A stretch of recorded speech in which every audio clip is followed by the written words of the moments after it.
Hello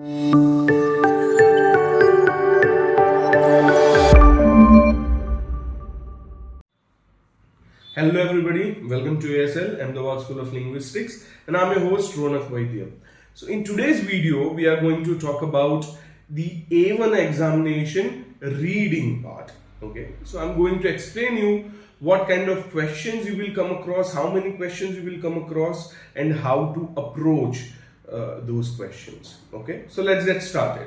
So in part 1, you will total have 5 questions, and for these 5 questions, you will be given basically kind of 2 small emails. Okay, for first email generally you will have 2 questions, and for the second email you will have 3 questions, and you just have to tell whether that sentence which is given is true or false. It's pretty straightforward. Now, however, very often what mistakes students make is that they read the email first, and since they are very new to this language, so what happens is that they take up a lot of time in understanding the email.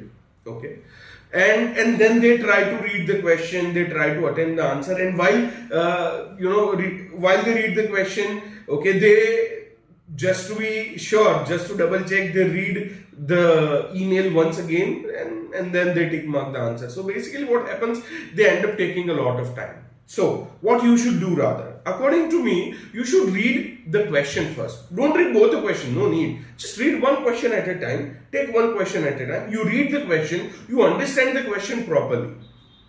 Okay, you should try to understand the question as perfectly as possible. So you should try to translate it very accurately, and then you start reading the email. Okay, and since you already know what information you are seeking for, you can read the email very quickly. Okay, you can skim that part. Okay, you can skim the email easily. Okay, and where you think the answer is, that portion and maybe a line before or after that, that portion you can read slowly and very carefully. So that way you will not only save a lot of time, you will also have more chances of getting the answer correct. Okay, so similarly, and keep one thing in mind, you don't need to understand each and every word. Okay, you don't need to understand each and every word of the email. Of the question, I would recommend that you should try generally the question, the words which are there in the question itself, they're pretty straightforward and easy. But sometimes, and so you should be able to understand it perfectly, but sometimes in the email, there are some words which are a bit new for even students. So it's okay. To be honest, you don't need those words to answer the question.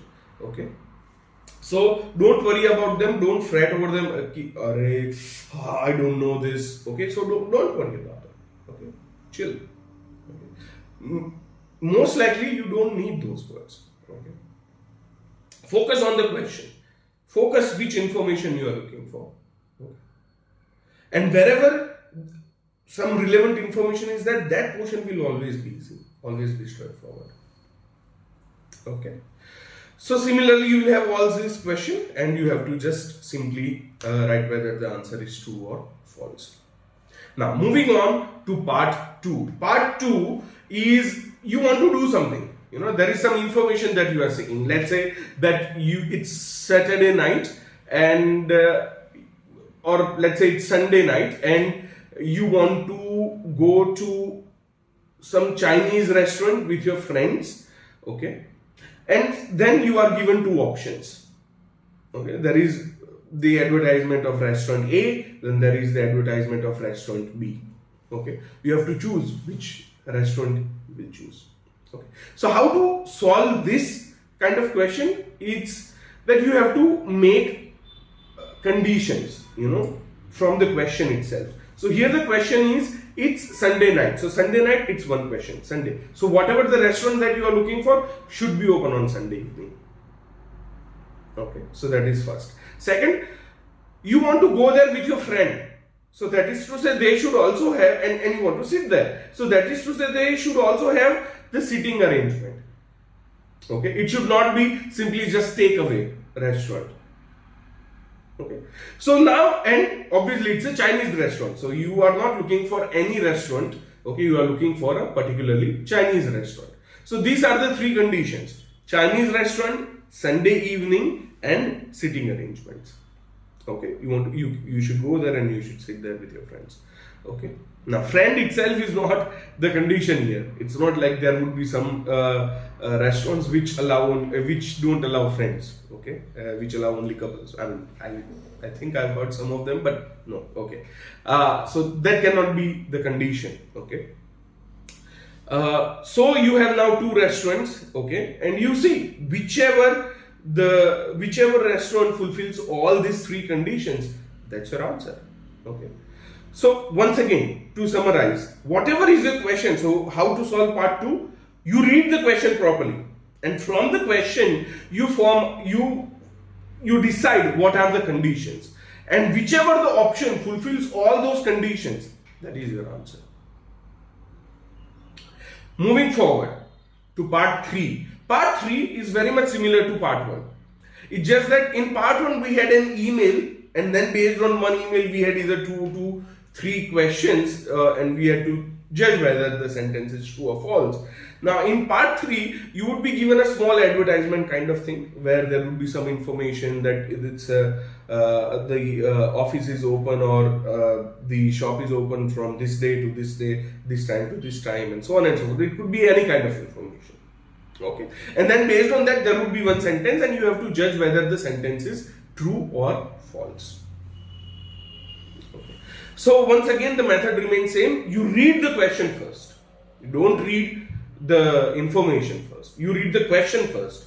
You try to understand it as perfectly as possible, and then you start reading the information. Mostly in all the information there would be only one line where the answer that we are looking for, the information related to that is given, and that would be given in pretty straightforward, simple manner. Okay, don't worry about so many other things. Okay, don't worry about all the other words which you don't know, because they are irrelevant to the question. Okay, focus on the information which is relevant to the question. Okay. And in A1, since it's A1, so it's for beginner level, mostly wherever you see the word that is there in the question, mostly they have given the answer also using that same word only. Okay. In A2 it changes, that they use synonyms and all, but in A1 generally they use the same word that is given in the question, they use the same word in the article or that email as well. So it's pretty straightforward and easy to find out where our relevant information is. Okay. So that's how and then you check whether the sentence is true or false. Okay. So I hope it's pretty straightforward. Okay. If you have any question regarding any of this, okay, please let us know in the comment section below. Ciao, ciao.